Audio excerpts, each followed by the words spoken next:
Hello everyone, আমার একটি নতুন ভিডিওতে তোমাদের সকলকে জানাই অনেক অনেক স্বাগত। আশা করি তোমরা সকলে খুব ভালো আছো আর আমিও খুব ভালো আছি। এখন বাজে সকাল 8টা আর আমি চলে এসেছি রান্নাঘরে এক লাঞ্চের ব্যবস্থা করতে। লাঞ্চ বলতে অরিন্দম তো লাঞ্চ নিয়ে যায় অফিসে, তো সেইটারই এখন ব্যবস্থা করছি। আজকে লাঞ্চটা কি করব ভাবতে ভাবতে হঠাৎ মাথায় এলো আজকে এইটাই বানানো যাক। প্রথমে একটু সবজি টবজি কেটে নিচ্ছি, গাজর, এদিকে ক্যাপসিকাম নিয়ে নিয়েছি, দুটো আলু, এগুলোকে একটুখানি কেটে নিই। তো এটাকে কি বলবো, এটার নাম আমি কি দেবো জানি না, মাথায় এটা এলো এটাই বানিয়ে দিলাম। এটা ওই চিকেন ভেজিটেবল রাইসও বলতে পারো বা চিকেন রাইসও বলতে পারো, যা খুশি একটা বলে দিলেই হলো। হঠাৎ মাথায় এলো, মানে ডেলি এই ঝোল ভাত এইসব খেতে তো ভালো লাগে না, মাঝে মধ্যে একটু অন্যরকম খেতে ইচ্ছা করে, তো সেই জন্যেই আজকে এটা বানালাম। চলো, সবজিগুলো কাটা হয়ে গেছে, এবার একটু পেঁয়াজও কেটে নিই সাথে। পেঁয়াজটা কাটা হয়ে গেলে তারপরে রান্নাটাকে ঝটপট বসিয়ে দেবো। এটা করতে খুব একটা বেশি টাইম লাগে না, অল্প সময়ে হয়ে যায়, তাই ভাবলাম আজকে এটাই করে নিই তাড়াতাড়ি করে। কড়াইটা গরম হয়ে গিয়েছে, একটুখানি আগে ঘি দিয়ে দিই আর তারপর একটুখানি তেল দিয়ে দেবো। পুরোটা ঘি করছি না, ঘি আর তেলটা মিশিয়েই করছি। তারপরে একটা তেজপাতা, দারচিনি, তারপরে লবঙ্গ, এলাচ একটা এরকম করে একটুখানি থেতো করে দিয়ে দিলাম। সুন্দর একটা গন্ধ, মানে গোটা ঘরে একদম ছড়িয়ে যাচ্ছে। এই ঘিয়ের মধ্যে গোটা গরম মশলা দিলে গন্ধটা এত ভালো লাগে, আর তারপরে যখন পেঁয়াজটা বাজি না, আরও গন্ধটা সুন্দর হয়, গোটা ঘরটা একদম গন্ধে মমো করে। তো এরপরে পেঁয়াজটা দিয়ে তারপরে হালকা করে পেঁয়াজটাকে একটু ভেজে নেবো। আর চিকেনটা ফ্রিজে ছিল, গলতে অনেকটা বেশ সময় লাগলো, সকাল সকাল উঠে গলালাম, ওই জল দিয়ে ভিজিয়ে রাখতে হলো, তবে গিয়ে গললো। এরপর কয়েকটা পিস চিকেন আমি যেটুকু ছাড়াতে পেরেছি সেইটুকু ছাড়িয়ে নিয়েছি। তারপরে একটু দই, একটুখানি ধনে গুঁড়ো, একটু গোলমরিচ গুঁড়ো, নুন আর একটুখানি তেল দিয়ে চিকেনটাকে একটু মাখিয়ে রেখে দিই। ততক্ষণ আমি ওই পেঁয়াজটা, তারপরে এর সাথে একটু সবজিগুলো ভেজে নেবো হালকা করে।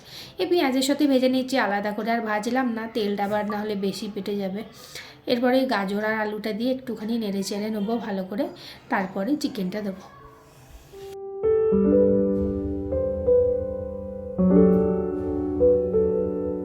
এবার একটুখানি ওই আদা রসুন বাটা দিয়ে দিচ্ছি, 2 চামচ মতন দিয়েছি, একটা কাঁচা লঙ্কা দিয়ে দিয়েছি।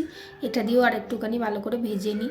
তাড়াহুড়ো রান্না তো সকালে, বেশ তাড়াতাড়ি হয়ে যায়। এটা একটু ঢাকা দিয়ে হতে থাক, ততক্ষণ ওই চালটা যেটা দেবো, চালটাকে একটুখানি ধুয়ে নিই ভালো করে। এটা গোবিন্দভোগ চাল, এখানে ব্যাঙ্গালোরে জিরা রাইস বলে, আবার বাংলায় দেখছি প্যাকেটে লেখা আছে গোবিন্দভোগ চাল। তো এইটাকে একটুখানি ভালো করে ধুয়ে নিয়েছি চালটাকে, দিয়ে ওটা একটু জল ঝরতে দিয়েছি। আর চিকেনটা যেটা ম্যারিনেট করে রেখেছিলাম ওইটা এবার দিয়ে দিলাম এর সাথে। আর বেশি কিছু কাজ নেই। এবারে এই চিকেনটাকে সবজিগুলোর সঙ্গে মিশিয়ে দেবো, তারপরে মাঝারি আছে এটা এখন নিজের মতন হতে থাক। বেশ অনেকক্ষণ থেকে শুনতে পাচ্ছি আমাদের এই নিচটায় কিছু একটা আওয়াজ হচ্ছে, ওই সানাইয়ের বাঁশি টাইপের। চলো এটাকে ঢাকা দিয়ে একটুখানি দেখে আসি কি এসেছে। এখানে আবার দেখছি ওই গরুটাকে একটা সাজিয়ে নিয়ে এসেছে, তারপরে সবার এই বাড়ির দূরে গিয়ে গিয়ে এটা বাজাচ্ছে।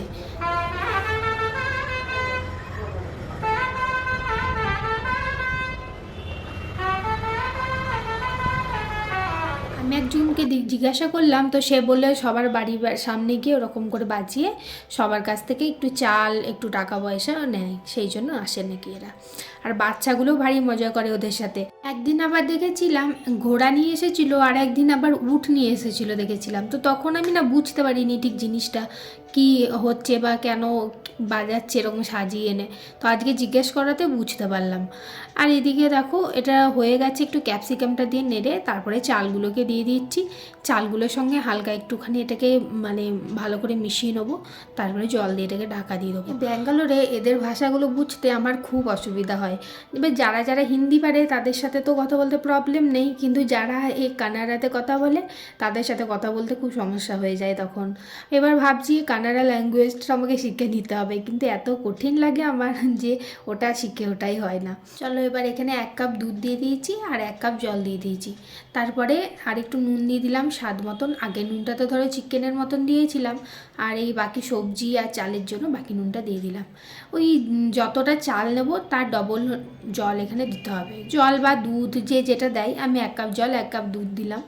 এবার কিছুক্ষণ পর ঢাকাটা একটুখানি খুলে দেখে নিলাম যে এটা হয়ে গেছে নাকি।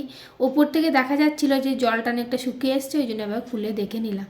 তা দেখছি হালকা এখনও ভিজে আছে। আবার আঁচটাকে একবারে কমিয়ে দিয়ে ঢাকা দিয়ে 5 মিনিট আরও রেখে দিয়েছিলাম। তখন দেখলাম জলটাও চলে গেছে আর চালগুলোও ভালো বেশ সেদ্ধ হয়ে গেছে। এবার আমিও এটাকে ব্রেকফাস্টে খেয়ে নেবো, আমার জন্য নিয়ে নিচ্ছি, আর অরিন্দমকে লাঞ্চ বক্সে এটা প্যাক করে দেবো বাকিটা। স্কুল টাইম বা কলেজ টাইমে খাওয়ার অভ্যেসটা এখনও রয়ে গেছে। আমি সকাল সকাল ওকে প্যাক করে দিয়ে আমিও খেয়ে নিই 10:30টার মধ্যে। ভাত বা যাই করি, মানে যেটাই ওকে লাঞ্চে দিই সেটাই আমি আবার ব্রেকফাস্টে সেটা খেয়ে নিই। আর তারপরে বেলার দিকে পরে আবার কিছু একটা হালকা ফুলকা খাবার খেয়ে নিই। দাঁড়াও দেখি এটা কেমন খেতে হয়েছে। এত গরম বাপরে আলুটা। দাঁড়াও দেখি একটু কেমন লাগছে খেতে। একদম দারুণ হয়েছে খেতে। ভিডিওটা তাহলে আজকে এখানেই শেষ করছি। সবাই খুব ভালো থাকবে, সুস্থ থাকবে, আর আমাকে কমেন্টে জানাবে ভিডিওটা কেমন লাগলো।